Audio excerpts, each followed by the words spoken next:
Jasage de jeu de rôle on the go. Qu'est-ce qui se passe dans ma vie de rôliste ces temps-ci? Parce que j'en ai pas parlé beaucoup, tu sais. Hier, on s'est refait une game de Walking Dead avec Padou comme master, avec la folle, puis le rouge comme joueur aussi, tu sais. Dernière fois qu'on a joué, le résumé de partie datait du 20 septembre. Fait qu'on avait joué comme avant le 20 septembre. Ça faisait longtemps. C'est arrivé bien des affaires dans nos vies, là, nous autres. Fait que ça faisait vraiment longtemps, tu sais, qu'on n'avait pas joué. Ça a fait du bien. En tout cas, pour des raisons personnelles, je rentrais là à reculons un peu, tu sais. Finalement, la glace s'est brisée tranquillement. J'ai repris mon personnage. Puis il est arrivé de quoi rapidement que c'était intéressant. Il va y avoir un résumé de partie qui va se faire, là, tu sais. Fait que, tu sais, j'ai pu revenir dans le mood quand même vite, tu sais. Moi, j'ai cet avantage-là, on va dire. Même si ça fait bien longtemps qu'on n'a pas joué une game, je vais être capable de me remettre rapidement dedans. Si ça fait longtemps que j'ai pas joué un jeu de société ou un jeu de rôle, tu sais, je vais garder ça d'imprimer, les règles. Puis, tu sais, les histoires, par contre, des fois, ça se perd dans ma tête, OK? Un exemple, là, j'ai fait la game Red Hand of Doom, OK? Un module de D&D 3.5 dans le temps, tu sais. Puis, je l'ai fait au complet. Là, après ça, je l'ai lu, je l'ai feuilleté, je l'ai regardé, tu sais. Puis là, j'ai fait comme, oh, ouais, il y a toute une section sur telle bébite. Puis je fais comme, je me souvenais pas de ça. Puis là, un autre joueur qui dit, ben oui, on a tout fait ça. Ah, ce n'est pas de ça. J'avais complètement oublié toute cette section-là du jeu, je sais pas. Puis j'avais jamais manqué de game, là. Ça jouait chez nous. Fait que, en tout cas. On n'avait rien perdu. C'est sûr qu'on avait fait une session, puis c'était création de personnages, session 0, création des liens. On s'est rendu quelque part, puis on est revenu, puis fin, tu sais. Fait que, on n'avait pas trop fait de choses. Là, un petit peu plus, mais je réalise que ce jeu-là, je suis quand même content qu'il y a beaucoup plus de social puis d'incertitude, tu sais, juste vite de même, on rentre dans un BMR, on cherche du stock, puis là, il y a un monsieur en avant de nous autres, tu sais, on le surprend un peu, il fait comme pas de bruit, il lève les mains, tu sais, prend ses affaires puis il s'en va.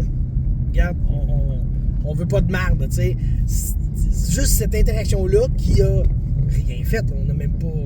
On l'a pas attaqué, on lui a pas parlé. Juste ça a augmenté la tension durant la partie, puis c'était bien. On le filait. L'autre affaire qui me reste de jeu de rôle, c'est le Grandeur Nature de Vampire. On fait ça samedi le 28. Là, j'ai checké ça. Il devrait y avoir 8 joueurs sur 10. Fait que ça, c'est quand même plaisant. Et encore une fois, on va intégrer une nouvelle mécanique dans le jeu. On est en train de vérifier laquelle. Mais je veux quand même aussi que les joueurs la découvrent quand ils vont arriver là. Mais tu sais, comme j'ai déjà dit, premier scénario, première soirée, on voulait que les joueurs apprennent à jouer un rôle. Deuxième, qu'ils apprennent à négocier des influences pis tout. Puis troisième, c'est encore un peu cette négociation-là, mais avec une petite twist. Au lieu d'être en easy mode, là, c'est en medium mode, là, tu sais. Fait que là, on va regarder ce qu'on fait pour le prochain play. J'ai vraiment hâte, pour vrai. Je vais avoir un nouveau joueur, j'en ai parlé. Mon ami Crusher. Crusher va embarquer, puis il est motivé. Fait que je suis vraiment content. J'ai hâte de lui faire vivre cet épisode-là. Je sais pas encore le personnage que je vais jouer parce que j'étais supposé d'en jouer un. Mais j'ai un lien avec un autre joueur qui ne sera pas là. Fait que ça me donne rien de le jouer celui-là. Fait qu'il faut que je pense d'ici samedi qui joue et pourquoi. Fait que je vais regarder ça. Sûrement ramener... probablement je vais ramener Sarto. On va faire ça simple et efficace. C'est le personnage que j'aime bien incarner. Puis qui est là pour justement aider le roleplay surtout. T'sais, il est pas là dans un but d'animer. Ben, ouais, c'est ça, il est là pour animer. conseiller les joueurs, puis leur montrer leurs options. C'est un vieux vampire bienveillant. Le gars, il a été mordu à 91 ans.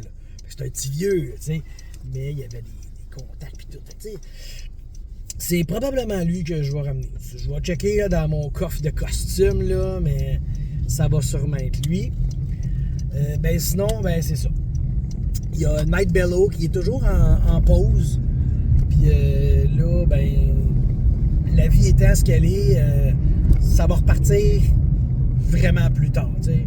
J'ai quand même hâte. J'ai hâte de repartir cette partie-là, mais j'ai bien des choses à faire avant ça. Bien avant de préparer mentalement une game, lire le deuxième module, etc. Là, c'est ça. Faut que je prenne le temps de finaliser d'autres choses dans ma vie avant. Mais je l'oublie pas parce que je voudrais pas. Bon, j'ai fini le premier module, je me sens bien, mais si je veux vraiment me sentir mieux, il faudrait que je fasse le 2. Si je veux vraiment me sentir accompli, là, il faudrait que je fasse le 3. Fait que, on va y aller. Ça reste dans ma volonté. Encore là, j'ai toujours le goût de faire du vampire ou du brigandine sur table. Mais là, c'est ça. Si je fais pas Night Bellow, ce que je ferais ceux-là, ça impliquerait quoi, t'sais? Mais en même temps, les deux autres seraient plus sandboxy puis player driven. Fait que j'aurais peut-être un peu moins à faire puis moins de lecture, etc. Là, mais bon, pour l'instant, c'est Walking Dead puis Vampire Grandeur Nature. Ça va être ça mes deux seuls jeux de rôle pour l'instant. T'sais. Sinon, c'est ça.